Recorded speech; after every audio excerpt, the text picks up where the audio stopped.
Muito bem, estamos aqui, mais uma hora do almoço. Lunch Isso aí. Insights, Eu Claudio já almocei. Zanutin. Já almoçou? Já. Estamos gravando para depois do almoço. Mas quem está nos assistindo ou está almoçando, ou vai almoçar, ou você já almoçou? Bom, segue com a gente que o tema hoje aqui está interessante para esquentar e começar bem assim. Jim Collins. Jim Collins. Vamos lá, Jim Collins. Feitas para vencer. Por que que as grandes quebram, né, meu? 5 estágios da queda. Eu acho que quando a gente fala de Jim Collins, e aí esse recorte que a gente vai fazer aqui tem que olhar bastante para a liderança, né? Um recorte Sim. importante, porque no Feitas para Vencer, eu acho que a gente podia conectar tanto aquilo que o Jim Collins fala de líder nível 5, né?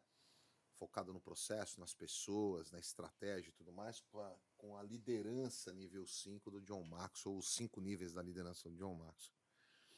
E um ponto que eu acho que a gente tem que refletir aqui, eu tenho para mim, Paty, que isso é um problema, não sei se dá para chamar de um problema crônico, mas um problema contemporâneo, Constante, né?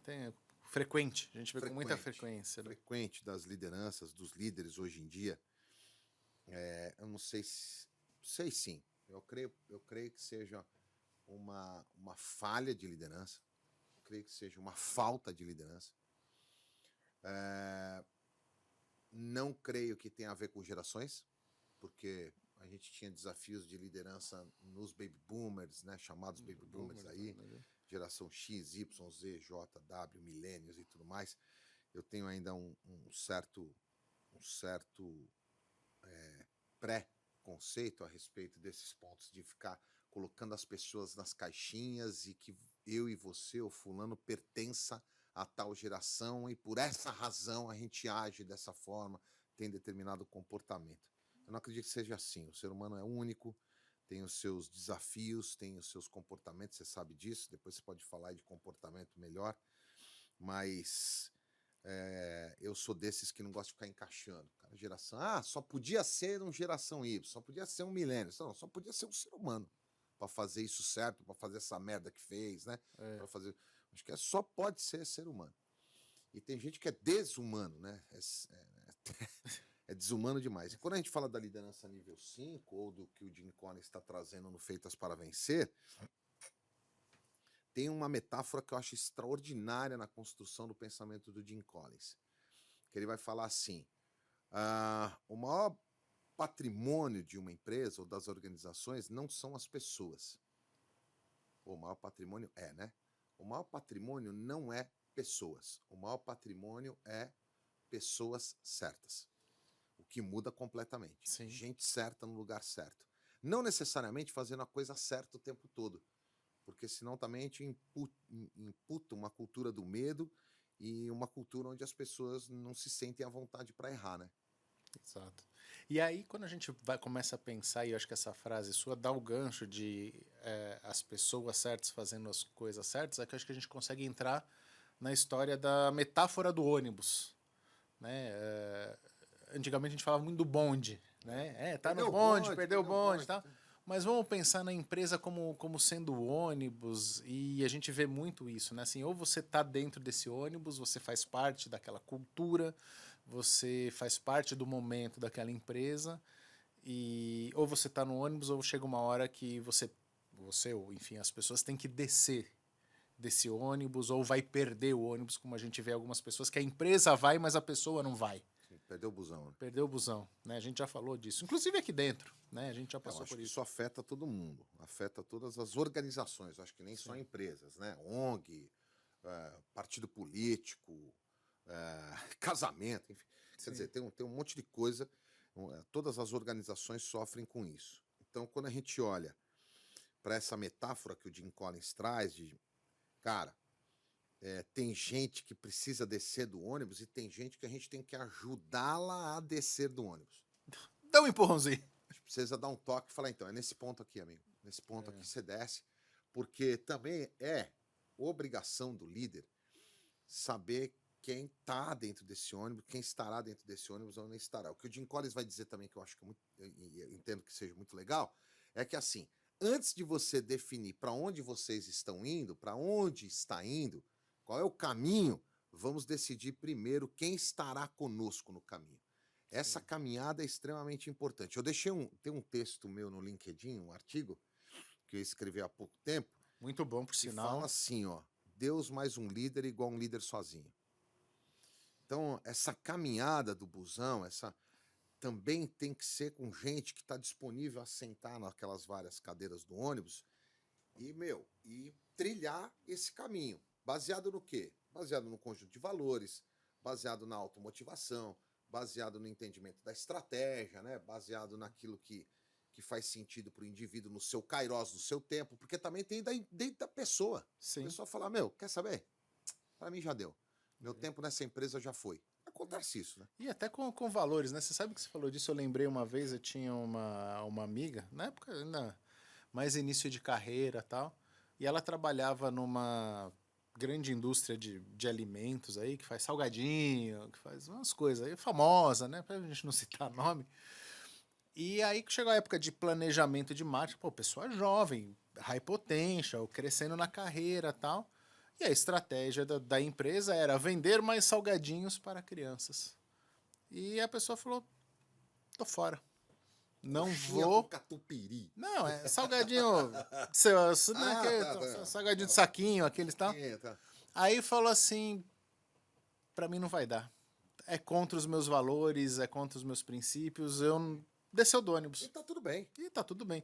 Como também tem caso, né, de gente, né, da indústria tabagista, também falar, pô, pra trabalhar pra Philip Morris, pra trabalhar pra Souza Isso aí. Cruz, é contra os meus valores, eu não vou. Então eu Não acho vou.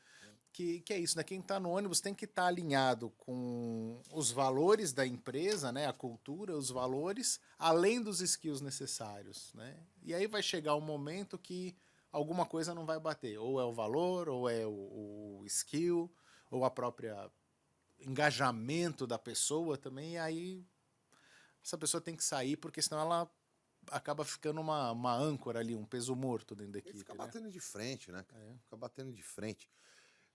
Essa crise de liderança, o que está acontecendo hoje, que a gente vê aqui na ICEDUC trabalhando com várias empresas, isso é legal porque a gente tem o privilégio de trabalhar com empresas diferentes, setores diferentes e Tamanhos diferentes. tamanhos diferentes e níveis de lideranças diferentes, né? Desde do presidente do conselho até o supervisor ou o E coordenador ali.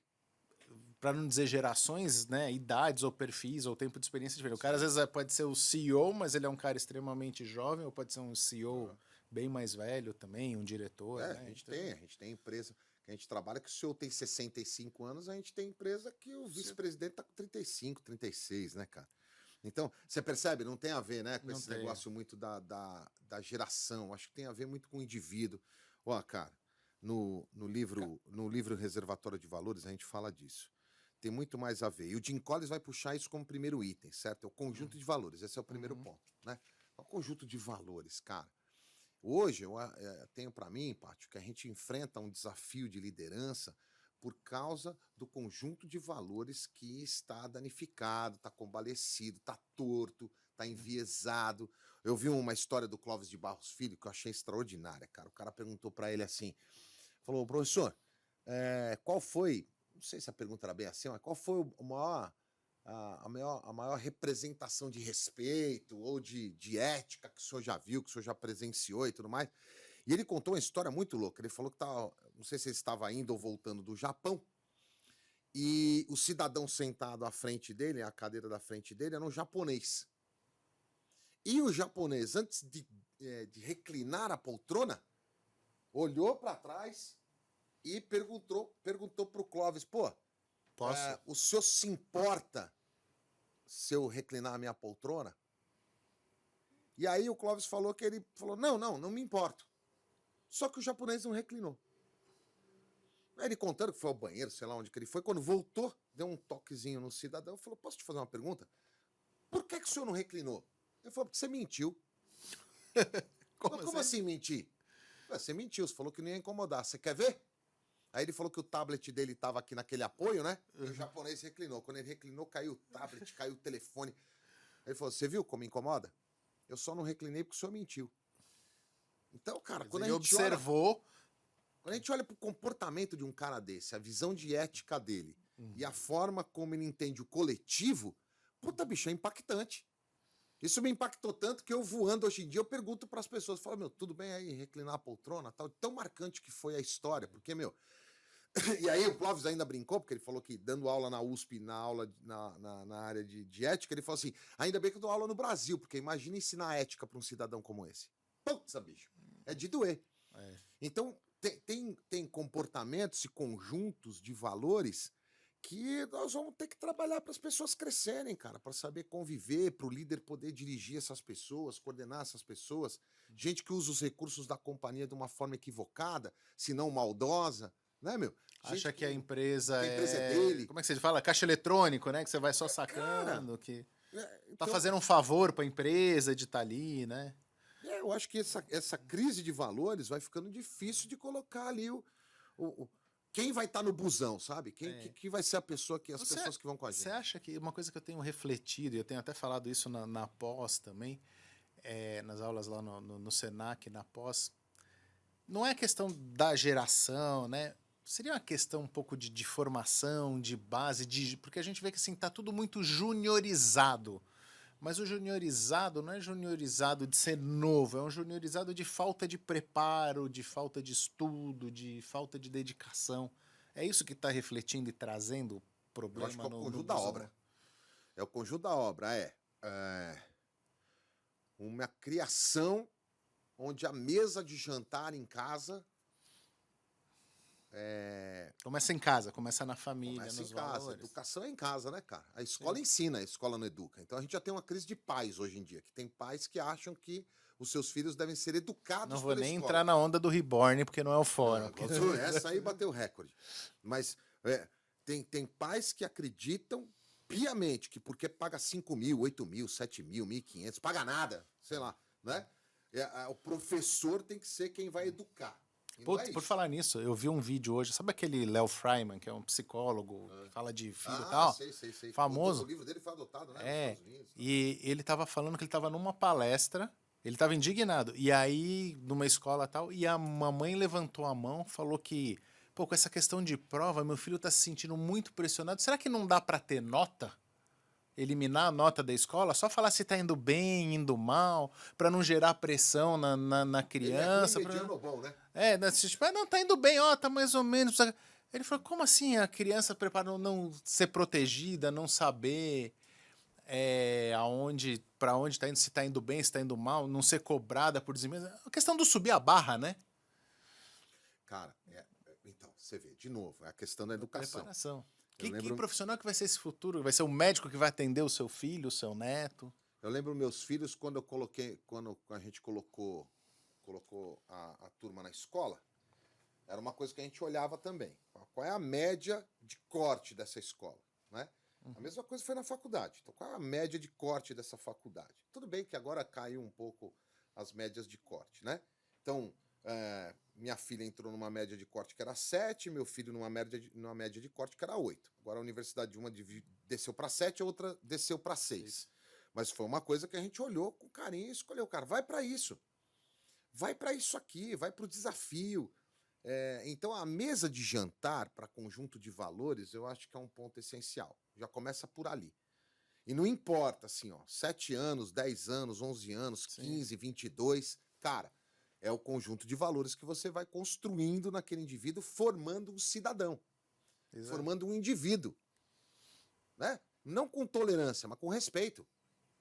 Respeita as pessoas, não tem que tolerar ninguém. Teu nível de tolerância... Cara, respeita. Então, a liderança, ela vai ter que trabalhar essas questões. Eu acho que aí é um ponto que chega no colo do líder, o cara não pode receber nenhuma cobrança porque impacta, ele não pode passar um feedback mais duro. O feedback tem que ser sempre positivo, né? Porque a gente precisa desenvolver as pessoas de forma sempre positiva e a gente vai criando um bando de gente que não tem resiliência nenhuma, não tem nenhuma capacidade, um conjunto de pessoas, né, que não tem a capacidade de lidar com a frustração, com o desafio, e aí o com a cobrança. Aí não tem nem comprometimento. O cara tá envolvido. E aí começa a tal daquela coisa que irrita, a gente escuta muito isso, né, nos treinamentos. Mas a empresa não me motiva. Eu falo, a empresa não vai te motivar, amigo. O que te motiva é os seus... íntimo, né? Exato. São os seus boletos, é a sua viagem para Disney, o seu carro novo. Sei. O que que te faz levantar da cama de manhã, né? Você tem que estar engajado com a causa e não é a empresa que vai te motivar. O que da empresa te motiva é que ela te paga bonitinho dia 15, dia 30, paga o ticket. É o lance. É o lance do projeto, não é? É o É. lance do projeto e do propósito. Uhum. Então, por exemplo, quando a gente encontra pessoas que não tem a menor reflexão a respeito da vida, que ela não sabe te responder para onde ela está indo, ou o que, que ela está construindo, né? Você entrevista uma pessoa e fala assim, e aí, para onde você está indo? O que, que você está construindo? Qual é o teu sonho? Ah, meu sonho é uma casa própria, meu sonho é um carro próprio, meu sonho é uma bicicleta. Não, isso não é um sonho, cara, isso é um projeto. Isso é um projeto de vida, um projeto que você constrói, tem começo, meio e fim, né? Tem um conjunto de desejos do ser humano, que conquistou o carro A, daqui a pouco já cai para o carro B, né? São projetos e desejos. Quando a gente entra na estrutura mais profunda e filosófica do ser humano, que a liderança tem que ter isso, tá, cara. Se me perguntarem para onde eu tô indo, com a direção. Que é isso que o Jim Collins está falando. Fala, quem vai com você para onde vocês estão indo? E quem tá dirigindo o busão, né? Qual é a razão de ir para lá? Qual é a razão de existir? Então, eu também entendo que virou meio que de novo, uma modinha. Lembra quando a gente construía lá? Missão, visão, barará. propósito. Agora é o propósito, é o Ikigai, né? Ou como diz o nosso amigo do Zugaib, e caguei, né? Certo? Cara, quando as pessoas não sabem isso, elas ficam procurando do lado externo motivos para agir. Sendo que a motivação é algo intrínseco, cara, é algo intrínseco do ser humano. Eu tenho que estar em mim motivos para ação, né? E por que que o cara não sai Não sai da onde? do busão? Ah, Ele eu vai acho que tem ficar um na conjunto zona de da obra conforto. também. Eu acho que Vai tem ficar assim, na- ó, que você falou, né? Tem o cara que não O sai cara e tá tem a envolvido. empresa, e tem o cara que não sai e tem a empresa que não demite. Porque a questão de falar, ai, aqui nós somos bonzinhos, não demitimos, tal. E aí fica com um monte de encostado lá Vou te dar um exemplo. Você me fez lembrar de uma coisa. e a coisa não anda. Certa vez a gente estava num café e teve uma empresa gigante aí do mercado que reuniu um conjunto de empresas e formou uma só. Né? Não vamos falar o nome aqui para não comprometer. Uhum. E aí, bom, você tem 7 empresas, vira uma, você não precisa de 7 presidentes, né? Você não Sim. precisa de 7 diretores comerciais, você não precisa de 7 diretores de marketing. Assim vai. Essa... Um desses indivíduos era um cara da área financeira, sentado ao meu lado. Aí o cara começou o chororô dele lá. Zanuti, pô, 20 anos de empresa, caramba, bicho, agora eu sou planilheiro aqui do diretor novo, eu saí do cargo de diretor, sou meio assistente do cidadão agora, tal. Eu falei, tá, beleza. E chorando, né, espitando. Eu falei, tá, aí o que você vai fazer diante disso aí? Ele falou, como assim? Eu falei, ó, bicho, com quantos anos você tá? Ele falou, 39. Ele falou, 39, né? Começou aqui como trainee, foi promovido, Foi escambau. crescendo. Beleza. Vamos pegar que estatisticamente você vai viver até 75, vai, segundo o IBGE? Vamos nessa aí? Estatisticamente, né? Vamos arredondar para 40, você tem mais 35. 35 anos de vida pela frente. Você quer comprometer os teus 35 anos de vida pela frente porque você trabalhou 20 anos nessa companhia aqui, você está esperando o quê? Fundo de garantia? Você está esperando os 40% de multa? Você vai topar ser infeliz pro resto da sua vida por causa de 40% de multa? Qual é o teu plano? Você vai ficar aqui aceitando esse movimento, nesse chororô danado aí, se fazendo de vítima, se você pode ser protagonista da tua história, cara? Jura que você vai ficar assim mesmo? Então, um fato que eu acho que segura as pessoas nos lugares, às vezes é uma carta de benefíciozinho que a empresa deu. A multa, né? É a Você multa falou bem, dos os 40%. Aí ele fala assim, mas É o eu dei medo. o meu sangue aqui, eu dei minha vida aqui. Você não deu tua vida, cara. Você foi pago para isso. Tua vida tá daqui pra frente, passado você não mexe. Você tem 35 anos pra frente de vida, cara. 35 anos, bicho, parece pouco, mas é muito tempo.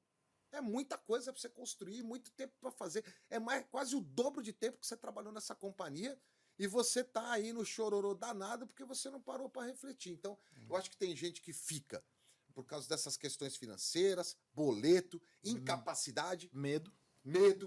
né? O cara não desenvolveu competências necessárias aqui, ele sabe que se ele sair daqui ele vai trampar onde?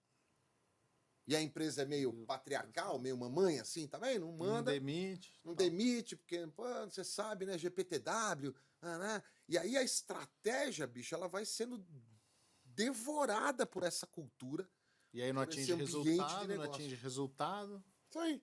Aí vai chegar uma hora que a empresa não vai atingir o resultado, a coisa vai estar Isso aí. tão feia. Aí faz a limpa desumana, né?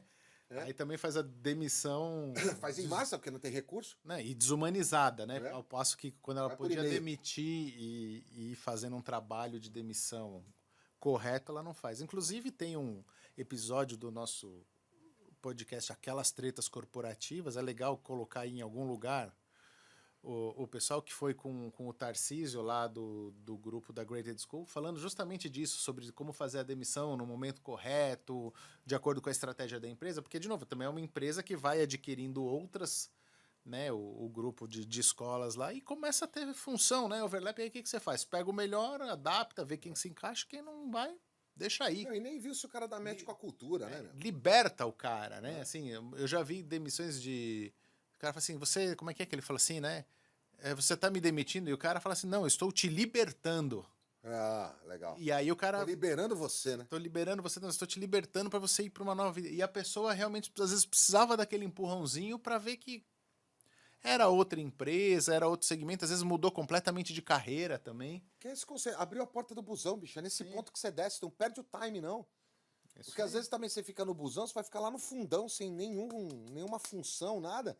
E o líder já sabe que é o cara tem que descer aqui, meu. É como se você abrisse a porta da esperança pro cara, né? E o cara pudesse ir pra frente. Olha, bicho, Isso belo tema pro almoço, hein? Belo tema. Concluindo, então, porque o nosso tema de hora do almoço está acabando, as pessoas têm que voltar para o trabalho. Pô, rapaz, teminha porreta pra hora do almoço. Cara, eu acho que assim, ó, pra finalizar, a gente, eu vou falar lá no CBTD esse ano sobre a autenticidade, né? A liderança singular. Eu não, tenho certeza, cara. Tá faltando autenticidade para a liderança. As pessoas não estão conseguindo serem autênticos ou autênticas, às vezes até por uma questão de politicamente correto, sabe? Se perde assim no rolê. Mas para mim tá faltando isso. Tá faltando gente autêntica, gente que fala o que pensa, respeita o que os outros pensam. E bicho. E que valorize as pessoas certas também no lugar certo. Isso, né? Acho que é isso. Reforçar a importância das pessoas. Eu acho que tem um problema muito de comunicação no sentido de deixar claro, né, para onde estamos, para onde vamos, o que esperamos de cada um das pessoas dessa equipe. Meu cliente vai falar de supercomunicação.